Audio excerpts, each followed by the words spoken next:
Hey guys, welcome to day 2 of our challenge. Today we are going to be talking about our 1-minute daily connection habit. So item number 2 on your sheet, if you want to pull that out. Today's one of my favorite. I really love this one. And the cool thing about it is it really does have the ability to just help couples make huge leaps and bounds in their connections, really in as little as 1 minute a day. I know for you and I, this was a big game changer, and it's a lot of fun. So should we jump into some of the science of why we need this first? So this is based on John Gottman's research, who is a relationship researcher who's able to predict which couples are going to stay together, which relationships are going to fail with an astounding 94% accuracy. And he does this in just 5 minutes. And there's a couple things he looks for. And so one of them is this magic number of 5 to 1. And that's that the couple has 5 positive interactions for every negative one.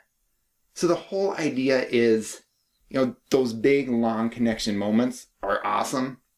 But we also need those little ones just kind of stacked throughout the day. And that's what this is all about. It's all about building up that 5 to 1 ratio by really building in a whole lot of tiny connection moments into your daily routine. And you actually started this one. I did. You did, right when we got married. Do you remember? No. Okay, so let's go over how you started it and then exactly what that looks like. So when we surveyed couples, when we asked couples, what's that biggest barrier to your relationship? One answer came up over and over again, and that was busyness. Yes. So we're not busy at all, right? Never. Yeah, with 4 girls, we were foster parents for 14 months, so we had 6 girls for, a little bit over a year, and we were just caught up in the whirlwind of life. And we've had some conversations about how we really believe work-life balance is a myth. Because if we were going to have true work-life balance during that season of life, we would have had to find somebody who had a magic wand and was like, bam, you got, 32 hours in your day. But we were able to grow our connection. And part of it was because you early on established this routine that the kids go to bed. And after the kids are in bed, that's our time. You and I connect. And that was really that tiny habit down here. So when you look, it says daily connection habits. Your routine was after the kids are in bed. Yeah, I actually have it written. So after the girls go to bed, that's our time, my time to relax and connect with Jed. And I think that kind of stemmed from a recognition that, one, we weren't getting enough time together. We were tag teaming, as I think couples often do if you have kiddos at home. That when one is busy with something, the other is with the kids, and then we swap and take over that way. And unfortunately, that means that there were missed opportunities for us to connect. So we started pretty early on that when the girls go to bed, that is our trigger for finding that connection time. So for us, I am a very routine person. I do exactly the same thing. That's how I develop a habit. So we always get popcorn and a sparkly ice water, and we go sit down and we relax either by the fire or on the couch. And that is our connection time together to make sure that every day we have those couple minutes together to just debrief our day, talk, and connect. Yeah.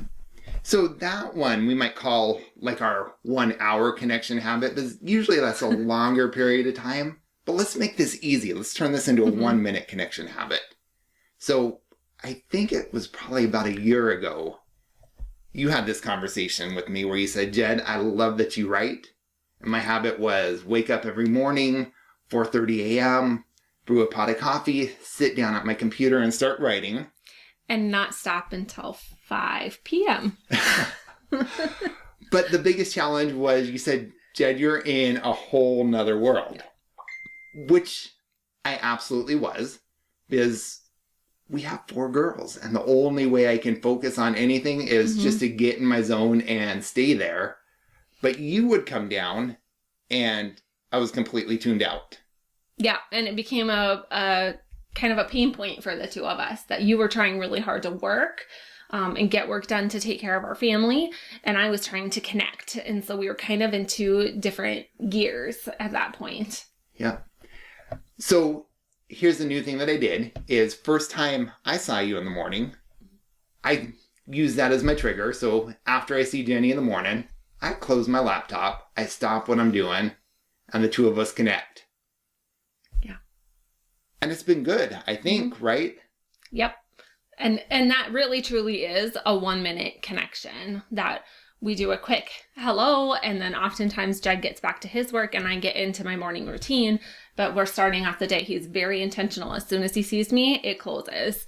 And that's the way that we find our connection. And here's why I think that works, because I think it communicates to you, you're more important than anything I'm doing. Yes.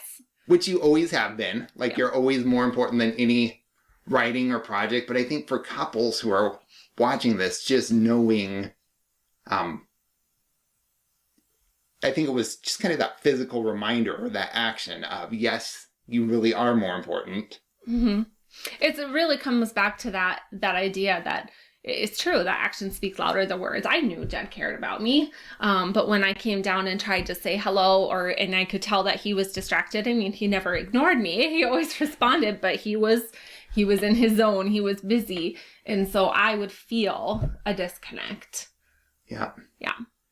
So you might not want to tell your spouse what you're doing, because the first time I told you, you're like, what? I'm your habit. I'm part of your, but really as that tool or that strat, it is powerful. So try this, do this. Now, the key is attaching the new habit to an old habit. And that's how you get that routine going. Mm-hmm. So that's why that word after is on this worksheet. Because really, if you can find something that you do consistently and then say, all right, that's going to be my trigger for this new habit. So it might be after I come home from work, first thing I'm going to do is walk in, find my spouse, and we're going to connect. Mm-hmm. Or after lunch, or after breakfast, or after I see him or her for the first time. Yeah, and I think something that consistently happens in the day. So Jed wakes up every day at 4:30 and he does this. And so that's just a normal part of his routine. For us, with connection points for the girls, we realized that our mornings were getting too busy. And so it became an alarm on our Alexa that plays the breakfast song. I'm forgetting the song. Smelling Coffee. Yes. Smelling Coffee by Chris Rice plays at a certain time every morning, and it plays through the whole house, and that's everyone's trigger that it's time to stop what we're doing and come upstairs because it is breakfast time. It's time for us all to have that scheduled time to eat together and connect all together and touch in before we go about our busy days. So finding some way that it's either already ingrained or that you can set. I'm an alarm person. Jed is very much every time I walk through the door, this is going to happen. I'm more of a person that's going to set an alarm or a trigger that makes me know, oh, okay, it's time for this now. So you have to kind of find what works for you, I think, for your triggers to spark that habit. All right. So really quick, should we get into the advanced stuff?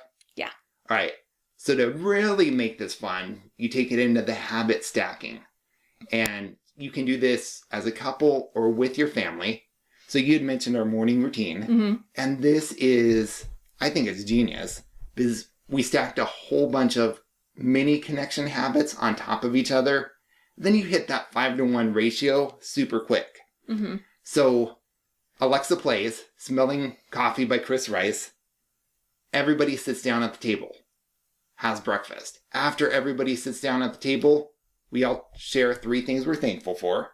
Mm-hmm. We want our kids to practice gratitude even in the midst of COVID and the changes and everything that's going on. After we share what we're thankful for, we all put our hands in the middle of the table, do our best day ever cheer. Another connection point, tiny habit, but really gets the day off to a positive start. So today's assignment is really just to go through and find 3 connection habits. 3 tiny moments you can build into your day. And the big benefit of doing this is, man, if you do this daily and form that habit, it gets difficult to have a long-standing, drag-out, fight, disagreement, or argument. Because, man, you miss one of those connection moments, and it just feels weird. I know there's mornings where we've just been caught up in the hustle and bustle of life, and one of us will grab the other and be like, hey, you forgot to say hi this morning. Yeah. Because it just feels weird to miss that connection moment. Yep. Or if there's been something in our day that has kind of caused some tension, that almost always for us will dissipate by the end of the day, because our habit has been going on for so long that is our connection time. It feels incredibly disruptive for us not to engage in that. And you can't connect and be separate at the same time. So it's a natural coming together point for us where we tend to have reparations if there's been some tension during the day. All right, guys, this was super powerful for us. We really enjoy it. I encourage you to try it out. I think you're going to like it. So if you would fill in that Relationship Success Plan, and then if you want to go into the course right below this video, there's a place for comments. I'd love to hear what their connection habits are. Tell me what your trigger is, what you're going to do. Be fun to see. We shamelessly steal from other people's good ideas. So drop them, borrow from each other. Let's see what everyone else is doing and what works. And there is everything right with borrowing from other people's ideas, especially as you're getting started. Absolutely. All right, guys, we'll see you again tomorrow.